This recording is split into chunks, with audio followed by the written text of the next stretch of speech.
kampanye anti uang haram lah. Ya uang haram apa? Ya kan ada yang kemudian tuduhan lah, ada berkoper-koper katanya. Kenapa sih suka samar-samar gitu loh? Langsung aja misalnya yang terima uang haram itu siapa?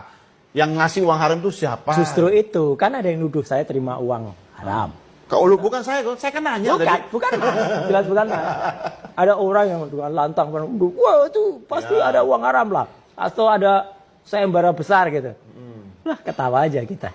Enggak Mas, kalau dalam bahasa daerah kita dulu, enggak sekuku ireng pun kita berpikir kayak gitu. Iya. Enggak ada lah kita berpikir kayak gitu. Ini benar-benar murni kejujuran dan membuktikan kenegarawanan seseorang. Tapi tadi nuduh alma mater Anda Loh iya. nerima dong. Iyalah. Nerima uang haram gitu. Iyalah, enggak bukan terima uang haram lah. Apa? Nanti akan terbukti. Gitu aja udah gitu. Kita nggak perlu nuduh, semua itu akan terbongkar sendiri. Kalau semua akan terbongkar dengan sendirinya, kenapa menghabiskan